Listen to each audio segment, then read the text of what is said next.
Welcome, welcome my friends again to another episode of Jammin' Dude's Neighborhood. I am your host, Ben Jammin' Straley, and my co-host, the Black Russian.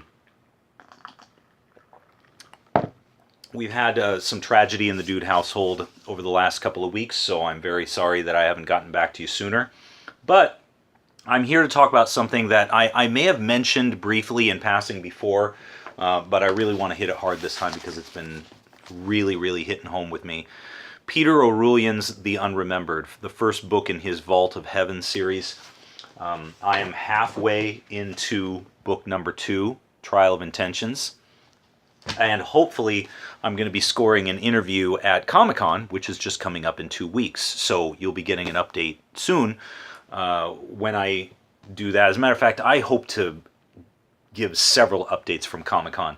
And if anybody's watching who's going to be at Comic-Con, I will be there. I will be dressed as Captain Malcolm Reynolds from the wonderful show Firefly.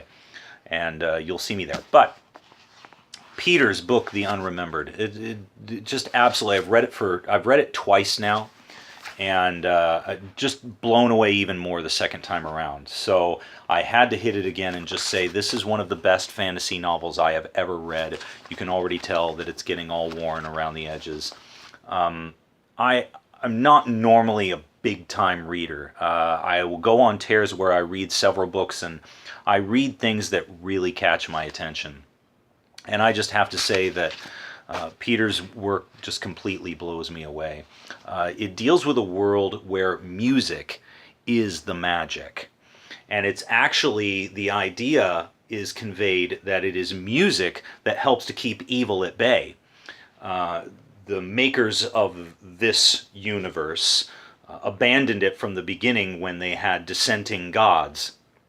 Well, these dissenting gods are now kept behind a veil that is kept alive by a song that is sung by men, the Song of Suffering. And it helps to strengthen that barrier between evil and the people who inhabit this world. It's so much more detailed than that. I couldn't even begin to sum it up so quickly. But just the fact that music is the magic power in this universe that keeps evil at bay in and of itself is, to me, such a great foundation. It gets into a lot of things that touch base with me. To me, it's a very original character development here too, because mostly when I'm reading science fiction, more fantasy novels, because I have read, for instance, the Shanra series and the Wheel of Time. And every time I read those books, I'm always looking for wherever they're borrowing from Lord of the Rings, because it seems like everybody borrows from Lord of the Rings. Oh, that guy's supposed to be Frodo, and oh, that's the replacement for Gandalf, and oh, there's Gollum. And so it's almost distracting sometimes. But I see none of those archetypes in Peter's work. It's a completely original character ensemble. And I'd like to take just a minute really quick to read a small portion from chapter 16, The Songbox. And one of our characters, Wendra, is injured and near death and in a cave for shelter when she begins to have some fever dreams. And a small music box is playing, so I'll pick it up from there. "What do you want?" she asked. "Are you here to help me?" Her voice trembled with emotion. The man wasn't really there. He couldn't help her. She was having fever visions, death dreams. She remembered her dying father holding entire conversations with the empty chair that sat beside his bed. Tears welled in her eyes. Distantly, the tune of her box continued to chime. "You don't need my help." He looked down at his hands, then held them up without unlacing his fingers. "What is their song?" "I don't understand." The man unlaced his hands. "I may use them to fashion a home, cup the face of a child. I may even use them to take up instruments of war." He turned his hands over each time he listed an example. "I can even put them before the light and create forms of things which are not." He joined his hands in odd ways and cast shadows of animals and people on the cavern wall behind him. Slowly the images there became more distinct, moving independently and taking on color and sound. Suddenly, Wendra was watching Balaton, playing with a cithern on the steps of their home while she and Tan danced. Her father, laughing, showed them how to perform the next step in the jig, while his fingers plucked the strings and the yard rang with a lovely tune. Tapping one foot, Balaton finally stood and joined them in their dance, continuing to play.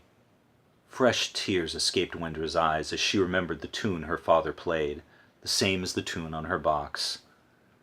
She gave a manic laugh, and the images disappeared, replaced by the old white-haired gentleman sitting death watch for her at the fire. His smile never wavered. "Do you understand now?" Wendra shook her head, then stopped. "Yes, maybe. These are my comforts as I go to my final earth?" The old man's smile broadened. "Dear Wendra, death is a song worth singing, but not yet for you." He again rested his elbows on his knees and settled in as if preparing to tell a story. "With my hands, I can create many things, many good things. But the things I touch and shape are only my best interpretation of what I see and feel inside." He touched his chest. "These things can be glorious, like Shenflier's words or Prolet's paintings. They may ascend to the sky with magnificence as Lyon's great buildings that arc and rise on the banks of the Helesto. But," the man leaned forward, excitement clear in his features, "can you imagine what thoughts, what images existed in the hearts and minds of such men and women, but were not perfectly reflected in the efforts of their hands?" Wendra began to feel cold inside. The fire burned on, but held no warmth for her. Its flames, even the old man's kindly face, blurred and wavered before coming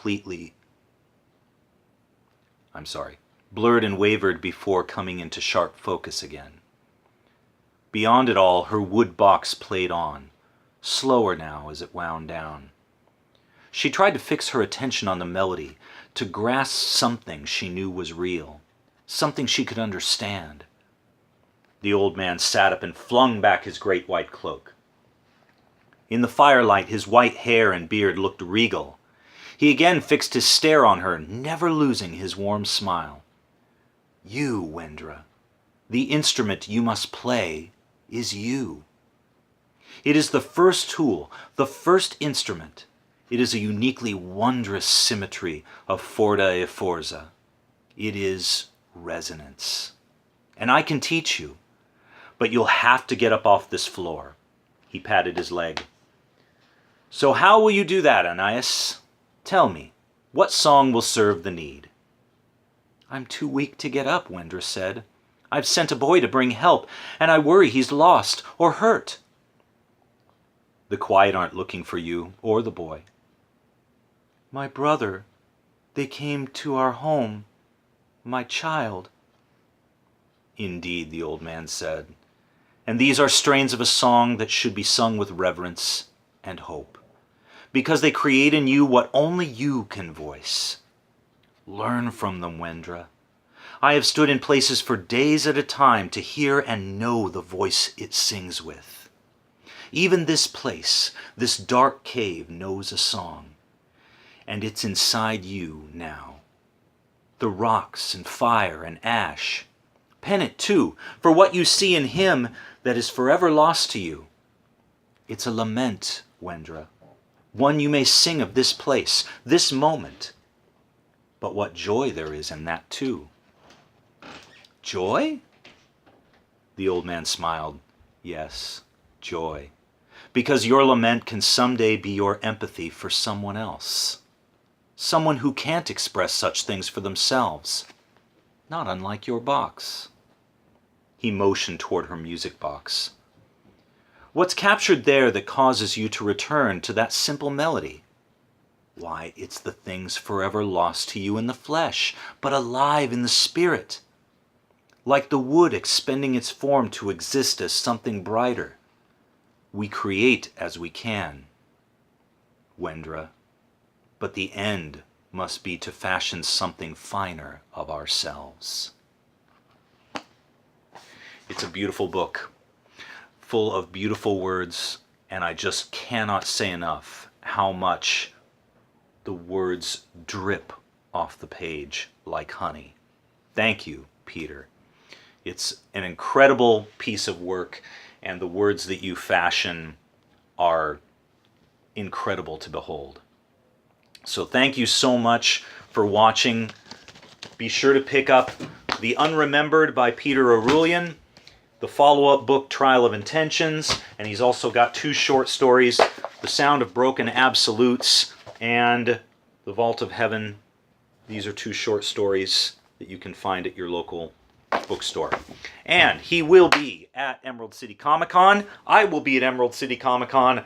We are all looking forward to seeing you. Everybody, I will see you next time.